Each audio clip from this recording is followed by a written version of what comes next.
This is an overview of an article entitled Functionally Conserved Non-Coding Regulators of Cardiomyocyte Proliferation and Regeneration in Mouse and Human, published in the February 2018 issue of Circulation, Genomic and Precision Medicine. Mammals have a limited capacity to regenerate heart muscle after myocardial infarction, or MI. This is at least in part due to the withdrawal of cardiomyocytes from the cell cycle in early postnatal life. In newborn mice that have undergone MI, the affected portion of the heart can fully regenerate. But by the second week of life, this ability has been lost, as the mouse cardiomyocytes have exited the cell cycle. An active area of investigation is the complement of gene expression changes that occur in the myocardium early in life, as these changes presumably are responsible for the lost capacity to regenerate. A separate, but potentially related question is which gene expression changes occur after MI in newborn mice. Here's the study design of the paper under discussion. The authors isolated left ventricular tissue from normal mice at various time points after birth, postnatal days 1, 3, 5, 7, and 10.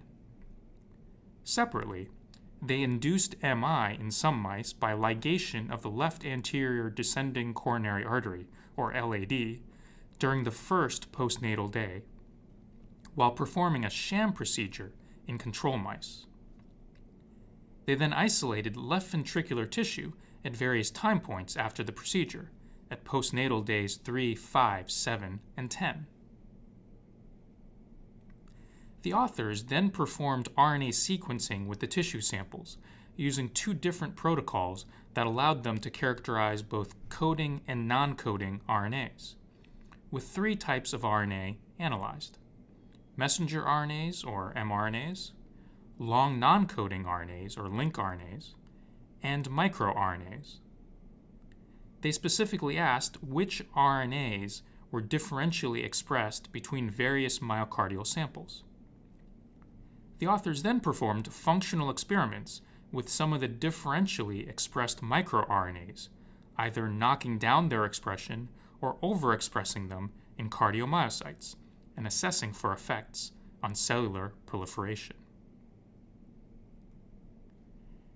The authors first described the messenger RNA expression changes in normal mouse heart as time progressed through the first 10 days of life. The pathways that were most altered involved the ribosome, lysosome, oxidative phosphorylation, focal adhesion, DNA replication, cell cycle, and phagosome, as shown in the figure on the left. Shown on the right are the individual genes most changed between postnatal days 5 and 7. The downregulated genes include quite a few that are involved in cell cycle processes, compatible with exit from the cell cycle.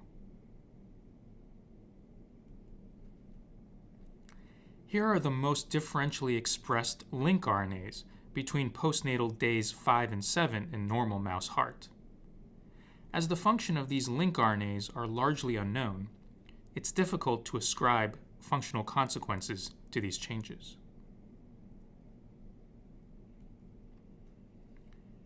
The majority of differentially expressed microRNAs were observed between postnatal days 3 and 5 in normal mouse heart.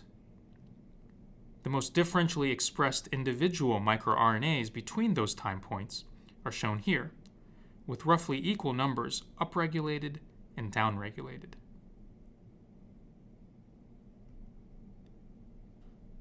Compared with lincRNAs, it's more straightforward to ascribe functional consequences to changes in microRNA expression, since their target genes can be more easily predicted and defined. In this schematic, it's apparent that many of the differentially expressed microRNAs have target genes that are also differentially expressed and are involved in pathways related to focal adhesion. Most of these microRNAs are conserved in humans. The authors hypothesized that the microRNAs implicated in focal adhesion would also affect cellular proliferation. They performed experiments to assess whether inhibition or overexpression of microRNAs either in primary mouse cardiomyocytes or, for a smaller number of microRNAs, in human-induced pluripotent stem cell-derived cardiomyocytes would affect cellular proliferation. They found that in both mouse and human cardiomyocytes, several of the microRNAs, namely miR22-5P, miR195A-5P, miR451A, and miR6240, altered the expression of cell cycle genes, particularly cyclin genes, namely CCNA2, CCND2, and CCNE2. The authors also assessed for functional consequences in the cardiomyocytes, rather than just gene expression changes. In the top panels shown here, EDU positivity was assessed as a marker of cellular proliferation. In the bottom panels, PH3 positivity as a marker of cellular mitosis. Modulation of many of the tested microRNAs enhanced mouse cardiomyocyte proliferation or mitosis, and a subset of the microRNAs had effects in human cardiomyocytes. As described earlier, the authors also assessed for differential gene expression between mice that underwent neonatal MI by LAD ligation and control mice that underwent sham procedures at various time points.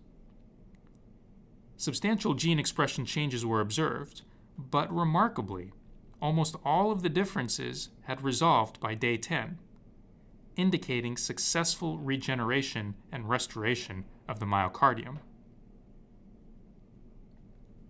Of note, there was substantial overlap between the set of differentially expressed genes over time in early life in normal mouse heart and the set of differentially expressed genes between mouse hearts with and without MI shortly after birth.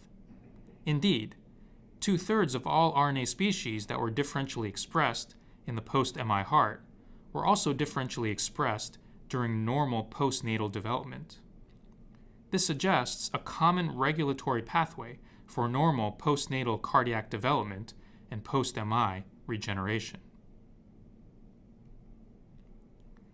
In conclusion, a subset of microRNAs that change in expression during early postnatal mouse life regulate cell division in both mouse and human cardiomyocytes. Substantial gene expression differences that occur after neonatal mouse MI largely resolve after 10 days. And overlap in gene expression differences suggest a common regulatory pathway for normal cardiac development and post-MI cardiac regeneration. These observations not only offer new insights into the molecular underpinnings of cardiac development and regeneration, but also suggest possible therapeutic targets for the promotion of cardiac repair in patients with MI.